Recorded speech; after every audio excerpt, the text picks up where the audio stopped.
Hey everybody. So in the last video we introduced the idea, these double integrals, right? This symbol where R is a region, and we have our function f of x, y, dA.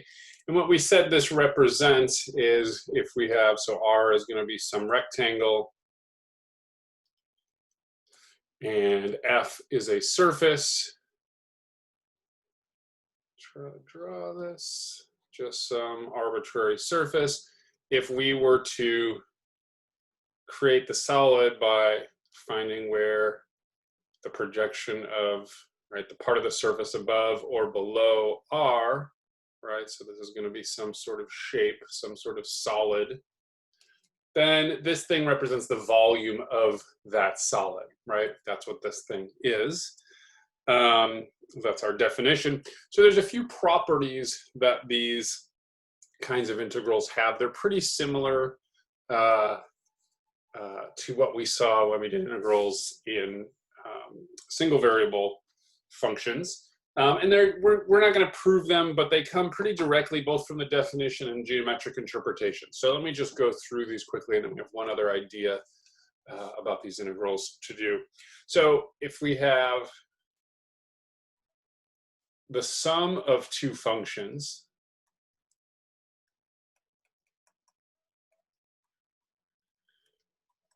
right? Well, you can imagine that if you look at the definition that has to do with limits of sums, if you're adding two things in there, you can break them apart, right? We're using properties of addition there. In terms of this, it's like in terms of the geometric interpretation, it's like we're stacking those approximating rectangular solids on top of each other, and we could just do them separately. In other words, you can do this as two separate integrals. Of course, providing both of these exist, right? None of this works if these things are not integrable functions.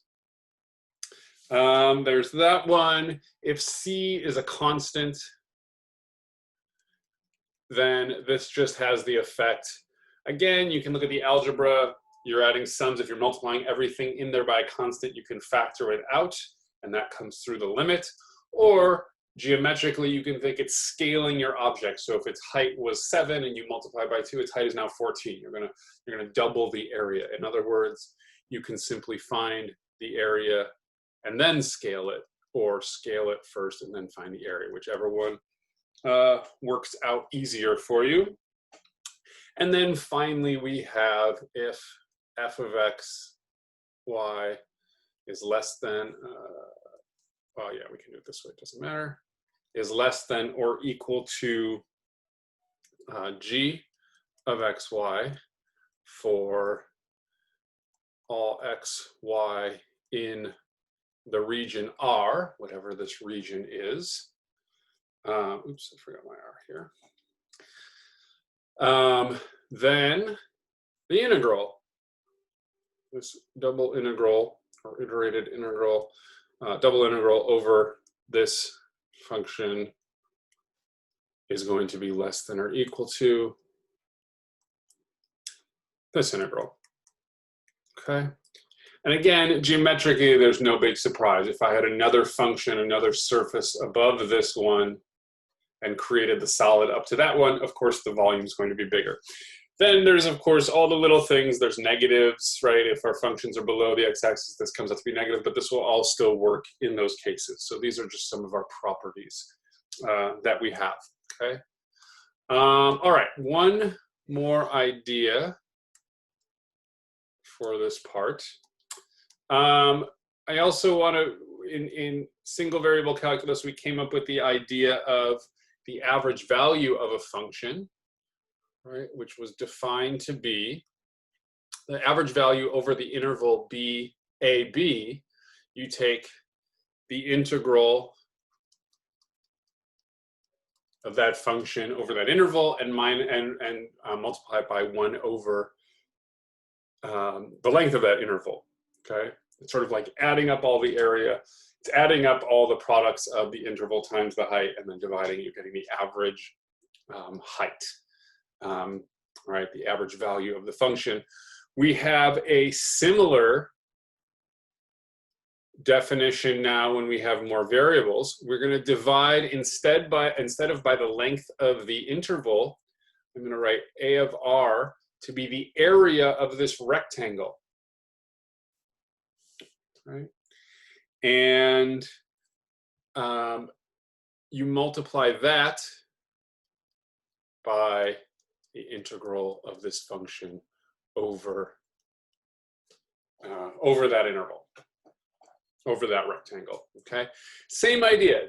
Your function is going to be higher and lower at some points. This is telling you the average value of the function, right? The picture we had in single variable calculus was you have a function, let's put in A and B, right? That the average value of a function was, another way to think about it was, if the average value was at this height, it's like saying the rectangle at this height has the same area as the area under the curve over this interval, right? My estimation here might not be exactly right. It's saying how much area would we have if this was a constant function? The average value is the constant function that would have the same amount of area over that interval, okay? So let's get a picture of this in more dimensions now for our functions of several variables. It's now going to be a surface. So let's share. Here's a surface, right? And let's say we wanted the average value over this region that I just put in here, right? It's from x goes from -1 to 1, and y goes from 0 to 2. So first, let's just look at our function over that interval, over that region. So right from above, they're covering the same spot, but of course, on the surface, the shape is much different than that flat piece. Let's remove the function as a whole. So again, here's the piece of our surface that's above this region I'm calling R. Okay. I computed the average value, and again, I'm not going to worry about how we compute that yet because we're going to get in the next section we'll see some how we compute a lot of these integrals. But I made this plane at the same height as the average value of this function, right, over that interval. So again, it covers the same space. And what the average value, the way we can think of it here is, if I made a box up to the height of that box has the same volume as the volume underneath this surface in this region, right? So this is like the simple version of that volume. I guess you could almost think this is like going backwards. When you take, with derivatives, we can take functions and use derivatives to make linear functions, like the simple version of them. We're kind of doing this in the other direction, making this is the simple function that, instead of having the same rate of change, has the same area or volume as this function in this region. I often think about this as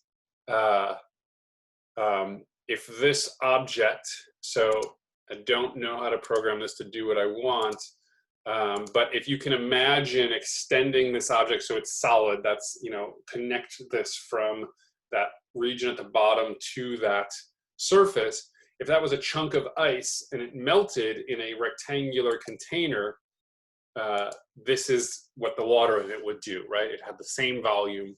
We're pretending things don't change volume as they melt. So we're just sort of pretending it's a magic kind of material. But in any case, you get this cube that's the same, or this rectangular cell that's the same volume that that was under this surface over this region. Okay, that is all I want to do in this video. We'll talk in the next video about how do we actually start computing some of these integrals the only way we've seen so far. We don't want to take those limits. Those limits, we saw limits in Riemann sums with single variable functions were very, very difficult. All we've done is complicate them further. So we're gonna see a way that we can compute these in the next video. All right, thanks everybody. I will see you next time.